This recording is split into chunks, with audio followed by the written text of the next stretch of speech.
Hi all and welcome to another episode of On the Road Tuning with ACDodd. I'm as ever ACDodd. Welcome to the show. Anyway, today we're off up to Reading and we're going to go to the Thames Valley Mini Club Tuning Day. I'd just like to mention a couple of people at this point for making this episode happen today. One of which is Paul Carney of the Thames Valley Mini Club for kindly letting us use his house and garage for the venue today, and also laying on copious cakes and teas and coffee and everything else for generally facilitating and making a good day. So thank you, Paul. Moving on, I also will extend my thanks to Chloe Brown, who was one of the cars that I tuned. She very kindly took control of the camera and enabled us to get some footage of me working and asked me some questions. So hopefully you guys will see and a little bit more than I would normally show on these on the road tuning episodes. Anyway, with all that said, I think the best thing to do is let me shut up and let's get tuning. Okay, first car of the day. This one's an unknown 1275. So let's have a quick chat with the owner, Paul, and see what he's got to say. Hi. All right, Paul, what's up with it? It was running a bit rough. It wasn't the best. It was unknown. Bought it a few years ago, and now it looks like we've come to the conclusion that it had a lot of wrong bits on it. And it's sounding a hell of a lot better, so it's really good to have this opportunity. Excellent. Okay, well let's see what let's tell everybody what we found so far. So the first thing I found on this one is it's running a 3 ohm coil, so we've changed that to a 0.8 to run with the 65D. The spark plugs were actually okay, and they were gapped okay, so we haven't got any problems there. All the voltages are correct and the resistances are right on the leads. But what we did have was an open tube on the inlet manifold, so I'll block that off.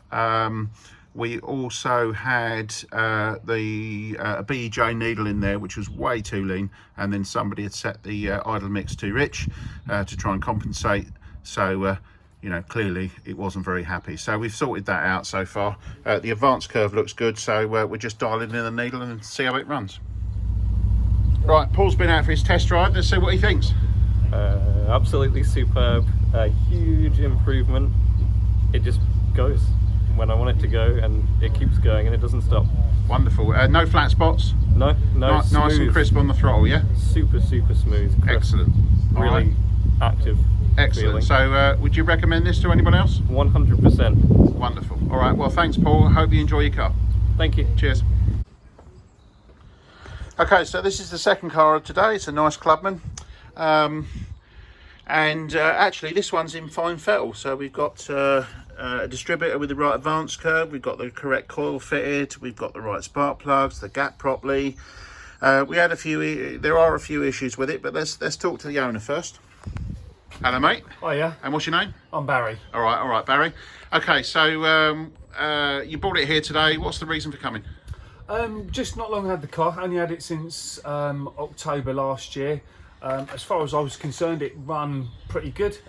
Bit problematic on start, or not overly happy on starting up, but once it warmed up, it was good. So it was more a case of letting you work your magic on it and finding out what was actually wrong with it that I didn't know about. Okay, all right, fair enough. Well, let's see how we get on. Okay, so what we've actually got here is, as I've already mentioned, the ignition system's absolutely fine, which is kind of unusual nowadays. A lot of people bring me cars and the ignition system's not happy, but we did have some issues with the carburettor. So what we actually got there was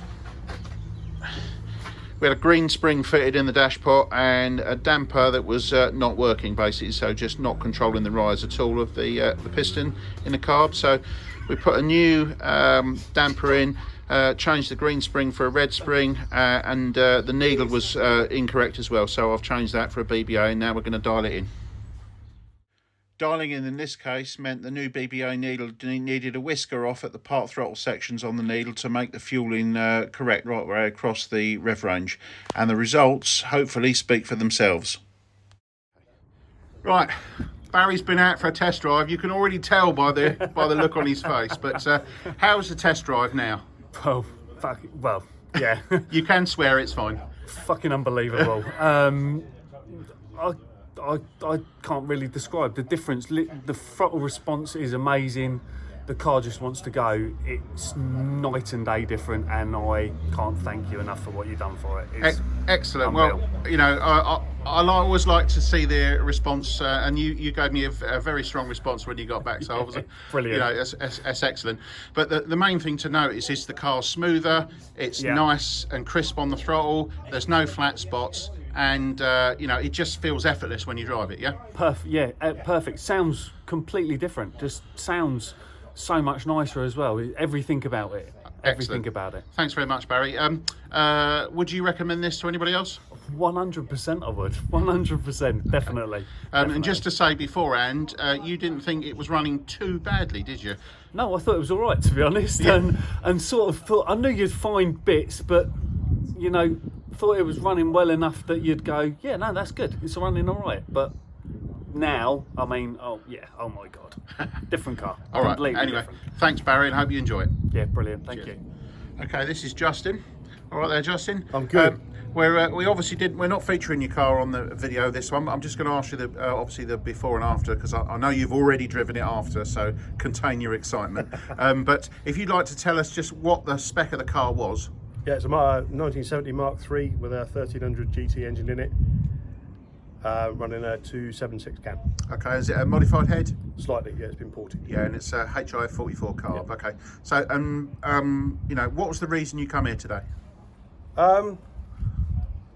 Make it better. Or, you know, I thought it was good. It's now better. So that leads us nicely on to, you've been out for a test drive, and what's it like now? Massive improvement. You know, I thought it was good before. Power delivery so much smoother.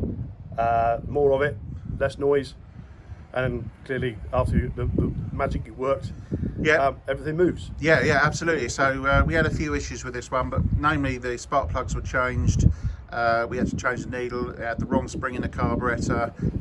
The oil wasn't. It wasn't full of oil in the carburettor.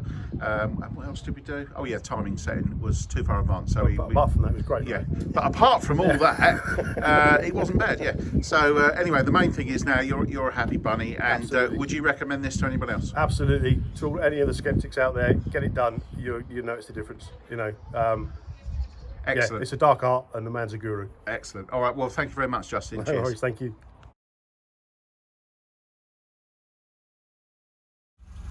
Right. So first things first. Get this off.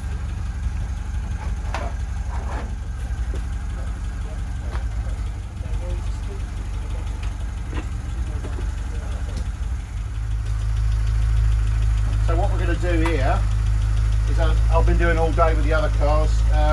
We checked the timing and fueling. This car's actually just been gone through by Andy at ML Motorsport, so there won't be any issues with this one, other than the fact that the tune will just need to be dialed in to finish it off. So that's what I'm going to do.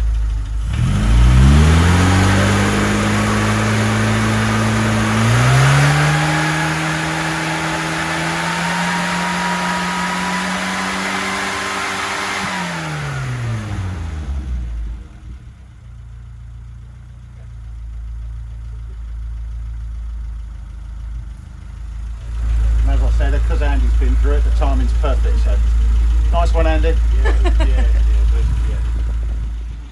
So what are we doing here? So what I'm doing now is I'm setting up my analyzer.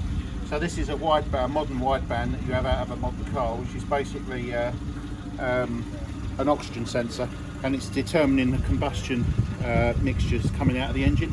So it's telling me if it's running rich or lean. Okey-dokey. What's that telling us? That's telling us the idle mixture, and he's got it set up absolutely spot on. So very happy with that. So let's see what we're doing across the red range now.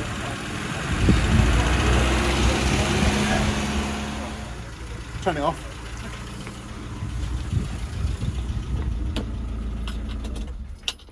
So that's running perfectly, just a little bit fat on the fuel. Okay. So I'm just going to dial that in, and Andy told me this the other day, so I already knew it was going to be like it, but it shows that his equipment's working the same as mine because it's showing up exactly the same.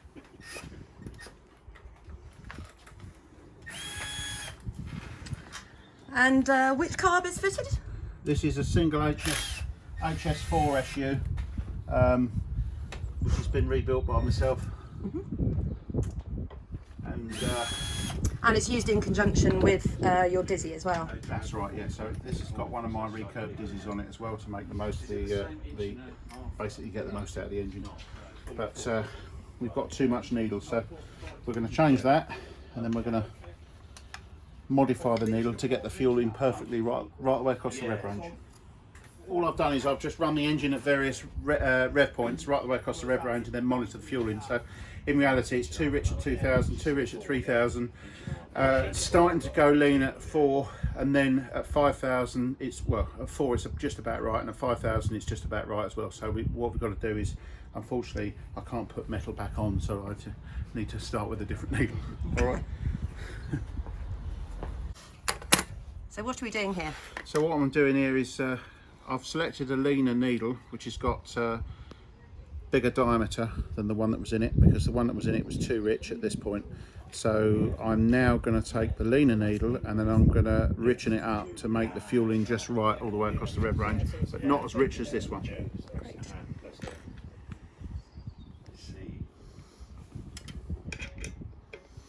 So we take a bit off and we put it back in the car and see what it measures up. And as part, you do a general sort of engine health check.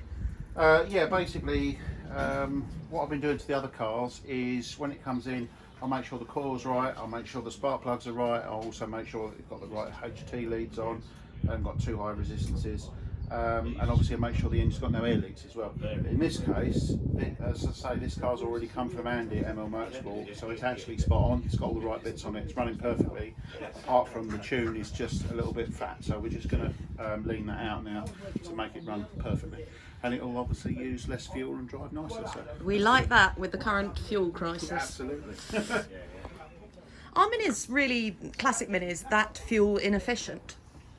Generally? No, they're not fuel inefficient, but they're just poorly maintained and poorly tuned, and that makes them inefficient. Yeah. So one of the biggest issues that you get with classic cars, and minis are, you know, are no different, is the timing and the fueling is the biggest issue on all these cars.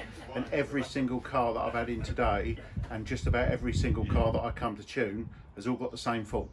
So the timing's incorrect, whether that's the timing setting, the timing curve, the advance curve, the vacuum advance unit, the whole lot, or the carburetor fueling's incorrect. So that's either the setting or the needle selection or the spring.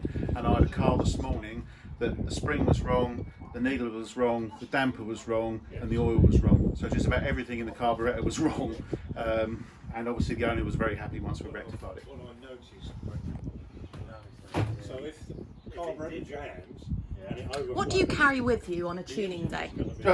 Everything Right, with a kitchen pretty sink. much everything, but I've obviously got tools to do tuning, so I don't carry any tools to do any repairs and things like that. So if you've got a leaking manifold, I'm stuck. But I've got obviously multimeters, I've got dwell meters, I've got my exhaust gas analyzer, I've got a compression tester, I've also got a range of spares, so ignition leads, spark plugs, points, vacuum units. I'll carry spare recurve distributors. I've also got spare carburetors, and obviously all the oils and everything to dial the engines in with. So I'll carry as much as I can that I can fit in my car, but you can't take everything. And one more question, what would your advice be? What state should your car be in order to have an ACDodd tune? To get the best out of the tune, really, you want to be able to bring a car like this one. So everything, all the screws and adjusting screws are all free and they work. So there's nothing seized. The distributor's obviously free to turn in the engine, and obviously if you've got the right coil and all parts in good condition. So if the car's presented for tune and all those things are correct, then you get more time to be able to get the needle right and things like that. A lot of owners though, they fit new parts, but they're not necessarily the right spec, so they don't necessarily either get sold the right parts or they choose the wrong parts.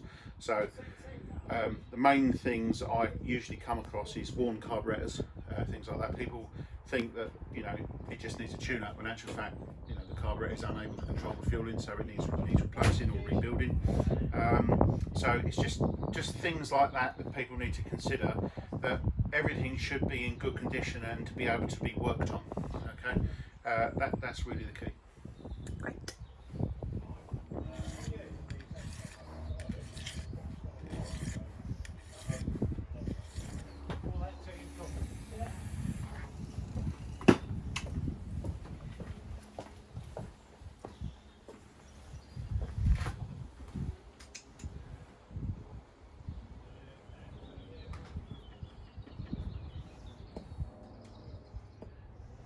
What's your opinion about modifications on minis? Do you think they run best when they're kept the way they were meant to be? Modifications are good things as long as they're not taken too far. You know, if you want a car that's reliable on the road, then you don't want a massively tuned engine, for example. You just want sensible modifications that means it's nicer to drive and live with. I personally don't like engines with great big cams.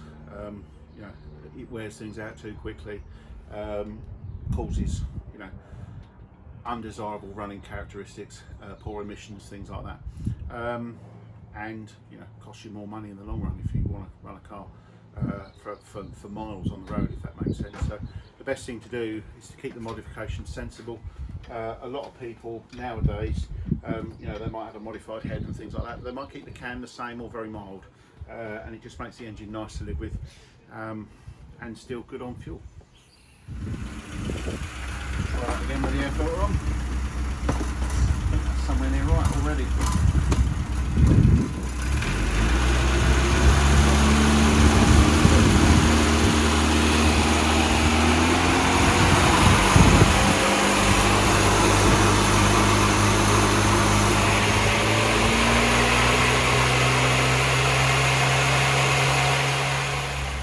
What I'm going to do that is leave it there because it's beautifully lean and it's not missing.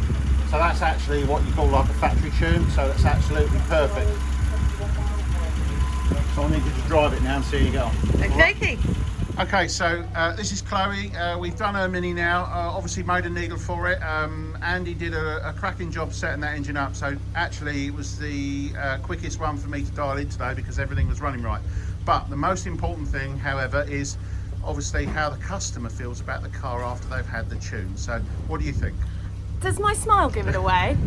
Honestly, I'm grinning like a Cheshire cat. Driving that car is a joy. And as I was driving her back, I saw a little girl and she went, sweet. And so I gave her a little hoot and I thought, yes. And that car's so precious to me because it belonged to my grandfather and he left her to me when he passed away, and he was a mechanic. And I've been through a lot of heartache with people who call themselves mini specialists, who in actual fact have cost me a lot of money and emotional distress because the car wasn't right. And it was only finding Andy at ML Motorsport and also ACDodd who have absolutely brought my car back to life. And they've always been there to answer questions whenever I need help or guidance. And I honestly can't thank them enough. I would marry them both tomorrow if I could. Well, thanks for the glowing endorsement. I'm really glad that you obviously like the work that not only Andy's done to the car, but obviously the tune-up we've done today. So I don't think I need to ask you whether you'd recommend this because I think your answer would be yes. I think the answer is yes. Choose carefully with your specialist, guys. I found these people by looking at the classic mini forums. People like this don't need to advertise. So do your research. Don't make the mistakes I did. Okay, thank you very much, Chloe. Thank you. Thank you. And that brings us to the end of that episode. Hopefully you found that useful. That's the typical sort of things I get up to on a tune-up day. So if you're a club or a business and you're looking to run a tune-up day like that, then please get into contact via Messenger. Equally, a lot of people don't know, but I also offer training. So again, if you're a privateer or a business who's looking to get some results like that from your customers, and want to know how to tune and set up SU carbs, then please get in contact again via Messenger. Anyway, as ever, please like and subscribe, and I will look forward to seeing you soon. Thank you very much.